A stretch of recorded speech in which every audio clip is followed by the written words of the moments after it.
Bien. Primero, mi agradecimiento a la diputada Houghton. Muchísimas gracias por la invitación, valoro mucho. Al doctor Petillani, desde ya el honor siempre de compartir un panel y un espacio sobre estos temas. Y finalmente al auditorio, que desde ya quiero pedirles tres verbos o tres acciones. Ustedes verán en cuál de ellas se terminan inscribiendo. La primera sería atención, la segunda tolerancia y la última clemencia. Aspiro a hablar 23 minutos y hasta allí la clemencia en todo caso. Quiero asumir el tema parcialmente vinculado con los proyectos legislativos nacionales y las técnicas de reproducción humana asistida, muy parcializado desde ya. Primero, contextos axiopolíticos del tópico. Especial privilegio el nuestro poder rendir una celebración a quienes aún no han socializado con los demás, puesto que son por nacer, y que a pesar de ello tantas discusiones han traído a quienes sí deambulamos por el acontecer del ser. La conceptualización de persona por nacer no había traído complicaciones jurídicas o morales, mientras con ella se evocaba la tradición heredada de los latinos bajo el nombre de nasciturus. Tampoco confrontó con lo que aprendimos de la ciencia médica clásica, sea de embrión o feto, según cuál fuera el estadio de la nueva persona.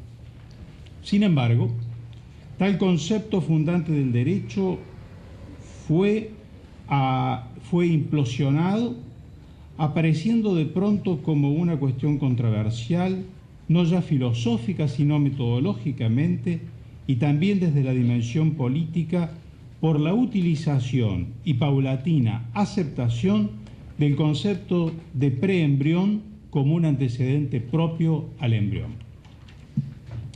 Con dicho concepto, se quiere evocar aquel estadio sugerido inicialmente por la cultura anglosajona en el conocido informe de la comisión presidida por Mary Warnock en el año 84, que se extiende desde la concepción hasta la anidación en las paredes del útero del por nacer. Dicho informe fue fundacional para un sinnúmero de proyectos y realizaciones manipuladoras sobre la persona no nacida. Gracias a él, a ese informe, en el año 1978 nació Louisa Brown, quien fue la primera criatura dada a luz por un método de reproducción humana asistida con costos antropológicos altísimos y obviamente silenciados. De esas mejoradas técnicas hoy, con una menor afectación a la persona por nacer, pero no por ello dispensable, se ha consolidado una revolución en las técnicas de reproducción humana y no se agotan en la satisfacción terapéutica a la infertilidad. Huelga decir que el hecho de que hoy sean menos las vidas desperdiciadas comparativamente con las que del inicio de la técnica no modifica la sustancia del problema. Pierdan la vida algunos o todos, es la dignidad humana la afectada. La dignidad no tiene escalas y la vida misma es la dignidad del hombre. Por ello, la celebración hoy del Día del Niño por Nacer, dispuesta por decreto del Poder Ejecutivo Nacional 1406 para los días 25 de marzo, no puede desconocer las diversidades ideológicas, utilitarias, científicas, fáusticas y políticas que habitan en tal cuestión. Y ese es el testimonio de este auditorio. Basta con pensar que el aseguramiento de la superación de una disfunción física mediante una técnica de reproducción humana asistida es una problemática pequeña si se dimensionan las otras consecuencias que se han podido generar bajo el sospechoso y relativo concepto de preembrión, que ha permitido las realizaciones de una política de vulneración consolidada de la persona no nacida, convirtiendo, en casos extremos, a los laboratorios de biología molecular en inmaculados campos de exterminio de personas humanas no nacidas. Así, basta recordar los progresos en el uso de células madre embrionarias para la regeneración de tejidos, órganos o meramente curativos, el patentamiento de secuencias determinadas de la cadena de ADN debidamente intervenida y segmentada, la proyección en estadios intermedios de la clonación humana y la no menos sorprendente capacidad de generación de vida artificial que abre las perspectivas a mediano plazo no de la robótica sino de las vidas similares. Son todas ellas consecuencias necesarias luego de haber perdido el eje central del puesto del hombre en el universo. El cientismo médico, con sus ínfulas tecnológicas bien ganadas de ser productivo, eficiente y progresivo, es quien nos mueve a desear tener una vida más confortable. Nos mueve a aspirar a una plenitud de salud perfecta. Y en general, la ciencia médica moderna promueve dicha satisfacción fáustica. Así es, como vivimos más años, tenemos mejores condiciones de calidad de vida, combatimos el dolor de manera diferente, las intervenciones médicas son menos cruentas, como que también hemos aprendido a aceptar con naturalidad una síntesis en nuestro cuerpo de partes artificiales con naturales. Para que mucho de ello ocurra, hay millones de preembriones, esto es, personas por nacer, que nunca habrán de nacer porque serán antes cosificadas para ser utilizadas en algún proceso de investigación en pos de una mejora futura para el resto de los seres humanos, porque todos, naturalmente, aspiramos a vivir mejor. Mas lo que no se puede desconocer es el costo humano de tal posibilidad. Por ello, no podemos honrar a los que mueren para hacernos mejor la vida a los demás cuando en realidad no han elegido morir. Y si alguien muere por opción en salvación de otros, podrá ser considerado un comportamiento heroico y digno de recuerdo. Mas cuando se muere por otro sin saberlo, lo que hay es una apropiación de la vida ajena para mejorar la propia. Que le debamos al tristemente célebre Joseph Mengele muchos de los avances contemporáneos en medicina es cierto, y que nos hemos beneficiado con ella también, pero ¿podemos olvidar que su hospital era Auschwitz? ¿Por qué entonces buscar eufemismos para con las personas por nacer cuando la razón natural, el sentido filosófico y la misma biología molecular y genética nos explican que no puede haber una vida humana sin una persona humana, como que tampoco pueda existir alguna sustancialidad diferente entre el preembrión hasta el día 14 y el embrión posterior? La distancia entre ellos es sólo cronológica y fenotípica, y no antropológica ni genotípica. Algo no puede ser y no ser a la vez y en el mismo sentido. Es disvalioso a la misma racionalidad que el preembrión hasta el día 14 no sea persona humana y desde el día 15 lo sea. Punto 2. Los proyectos legislativos en cuestión. Por cuestiones de tiempo focalizaremos nuestro aporte solo en las técnicas de reproducción humana asistida y cuyo primer ensayo escribimos 25 años atrás, y que por razones que creemos conocer, mas no de comprender, sigue siendo una cuestión de la cual el Congreso Nacional está en deuda no solo legislativa, sino de moralidad. Desde la reconquista democrática en la República se han proyectado despachos de leyes que regulan dichas técnicas. Así hemos oscilado entre las que solo admitían la reproducción humana artificial homóloga no in vitro con la fecundación de un solo óvulo, hasta otras propuestas donde además de poder ser heteróloga, la transferencia de embriones no está controlada, como tampoco la cantidad de óvulos que in vitro serán fecundados.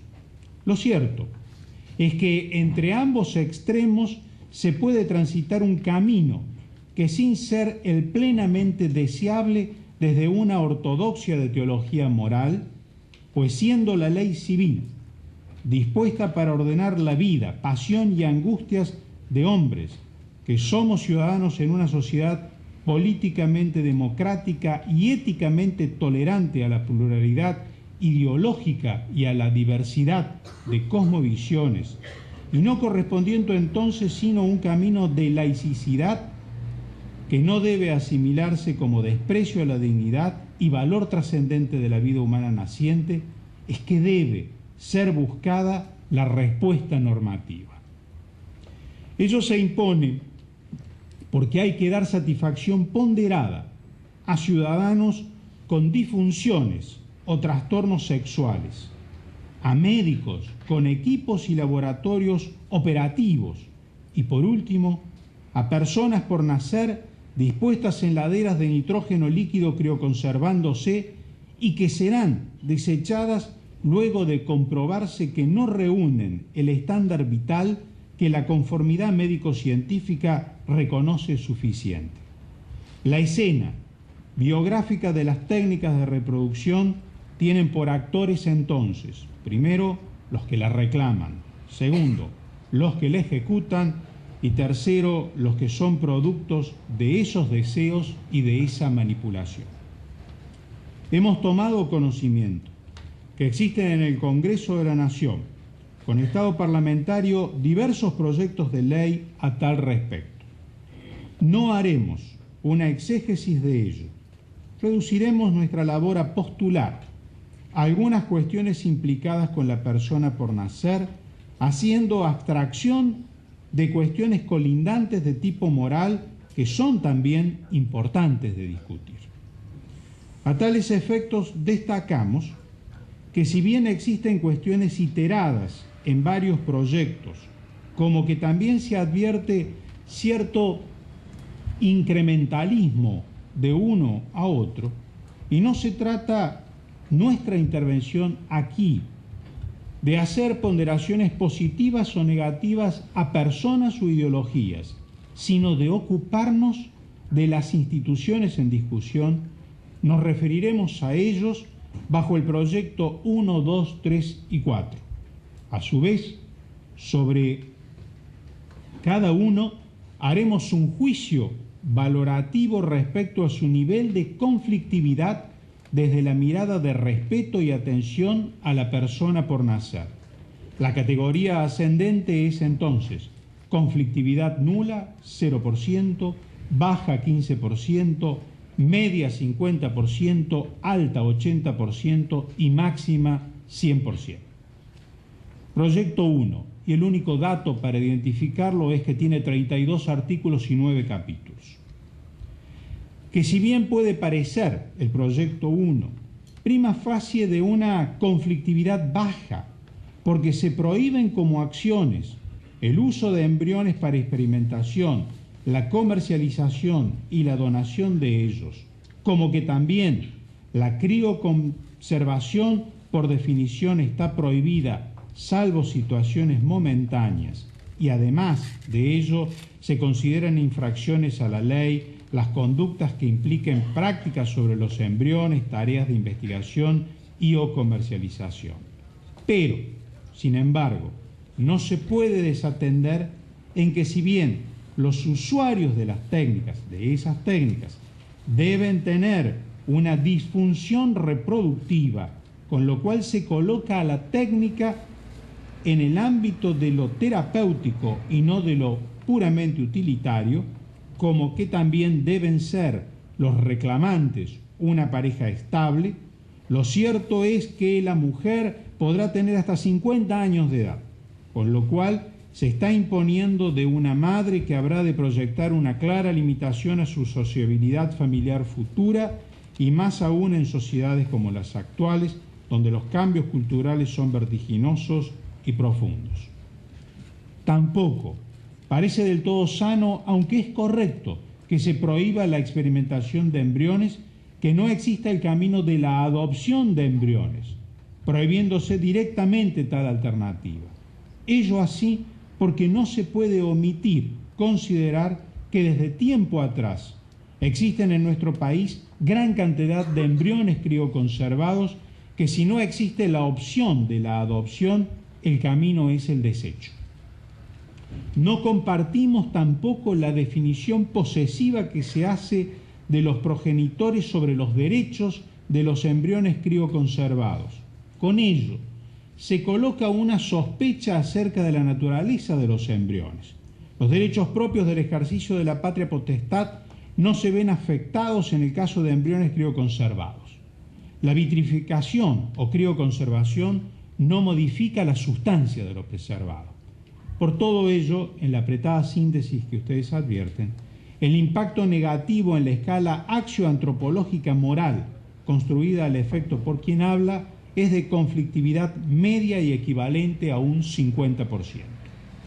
El proyecto 2, 32 artículos y 10 capítulos, lo posicionamos en un escalón peligroso por ser el de conflictividad negativa mayor, con independencia que prohíba la experimentación y la comercialización de embriones y también autorice la donación de los embriones, puesto que no coloca ninguna limitación ni de estado, ni de edad, ni de salud respecto a quienes pueden solicitar la utilización de las técnicas, como así tampoco hace ninguna determinación respecto a la cantidad de embriones que fecundados in vitro serán transferidos al útero de la mujer, lo cual se deja a criterio médico, lo que también deviene enfrentado con los mismos parámetros que la medicina reproductiva aconseja, aunque hay que decirlo, no por razones de respeto a la naturaleza humana, sino para poder mostrar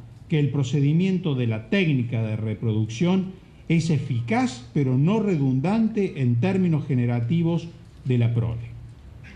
De todas maneras, los aspectos de mayor exposición negativa del proyecto 2 se materializan en las consideraciones relativas a los embriones, toda vez que solo serán atendidos los que resulten viables, y aunque ellos tendrán un plazo de caducidad en su depósito de nitrógeno que no podrá ser superior a los 10 años, pasados ellos, los 10 años, sin ser reclamados, los embriones podrán ser o deberán ser descartados. Por todo ello, el impacto negativo en la escala axioantropológica moral es de una conflictividad alta y equivalente a un 80%. Para el proyecto 3, 31 artículos, un solo capítulo. Anunciamos que nuestra taxonomía tiene una incidencia de conflictividad de escala baja, lo cual se debe, entre otras cuestiones, a que está asegurado que se tratan las técnicas de un tratamiento de tipo terapéutico y por lo tanto para paliar disfunciones médicamente probadas. Se dispone también que quienes podrán utilizarlas son personas en relación de estabilidad y de naturaleza heterosexual. En el proyecto se avanza sobre cuestiones que no han sido consideradas en los anteriores y que tienden a cimentar una razón ontológica que sostenga una contextualización de tipo médico-biológico posteriormente. Así es como se indica qué debe entenderse por embrión, apostilla, esto es, un óvulo fecundado dentro o fuera del seno materno, y que se trata de una persona y por lo tanto un sujeto de derecho desde tal ocasión, concluyendo tal parte propiamente de una antropología jurídica, considerando que el embrión tiene derecho a nacer. Es importante advertir que se coloca que la transferencia de embriones al útero es de 3, lo que a su vez son la totalidad de los fecundados, con lo cual no cabe espacio posterior para que sean crioconservados, y por ello queda prohibida tal actividad, como tampoco está prevista la adopción de tales, y con mucha más razón se prohíbe la destrucción de embriones o el uso de ellos para investigaciones o la comercialización de cualquier naturaleza, y tampoco se permite la donación. Se puede reconocer como algo interesante que la prohibición de la adopción y la crioconservación sufre una excepción, cuando se deben considerar situaciones anteriores a la ley, o sea, que los embriones existentes, o sea, sean entregados a fines adoptivos o queden crioconservados sine die. Por último, no se puede dejar de advertir que a la hora de determinar las sanciones que corresponden a las personas o instituciones que hayan infringido la norma, se coloca como elemento de medición para graduarla los mismos riesgos que para la salud de los embriones se haya podido generar, con lo cual se distancia el proyecto de los esquemas sancionatorios de tipo administrativo que se han deslizado en los otros proyectos y que no tienen ninguna implicancia con lo antropológico. Según lo adelantado, el impacto negativo en la escala axioantropológica moral es de una conflictividad baja y equivalente a un 15%. Proyecto cuarto y último, 37 artículos y 9 capítulos, que objetivamente es el más extenso de los considerados. Adelantamos que tiene una categorización de conflictividad de tipo medio, aunque con menor incidencia que el proyecto 1, por una cercanía temática y de abordaje con el proyecto 3, en cuanto que tiene un fin terapéutico y por ello para solventar disfunciones médicamente diagnosticadas y ser utilizados en parejas estables de al menos 3 años y de tipo heterosexual. Repite con el proyecto anterior 3 la conceptualización del embrión y su carácter personal, y que tiene para sí el derecho a nacer. Respecto a la técnica propiamente, habla que serán transferidos al útero la totalidad de los óvulos fecundados, que nunca pasarán de 3, de donde se sigue que queda prohibido el uso de embriones para experimentar, comercializar o destruir. La diferencia con el proyecto 3 está en que la crioconservación se admite solo por excepción y entre los supuestos que se autoriza no meramente con un carácter precario, sino de mayor temporalidad, es en casos en donde existe una complicación médica o quirúrgica. De allí se comprende la razón por la cual admitió este proyecto 4 antes la donación de embriones. Caso contrario, quedarían ellos en una situación de desamparo.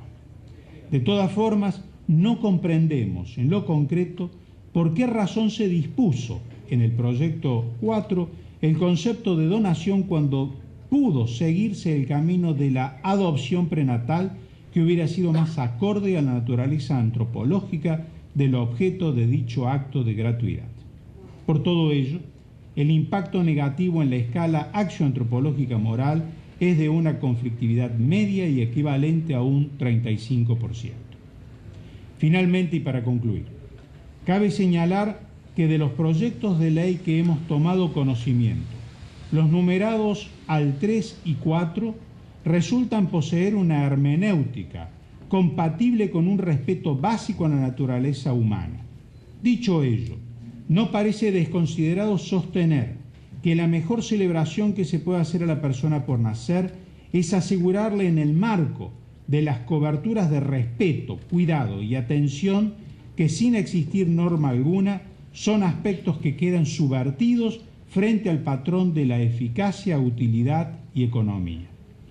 Los reclamos sociales y antropológicos se fundan en una exigencia moral y un derecho que ignora dicho componente axiológico solo puede ser ordenatorio por lo consensual, pero no es suficiente ello en temas de una alta caladura humana como es el que nos ha ocupado. Muchísimas gracias por la atención.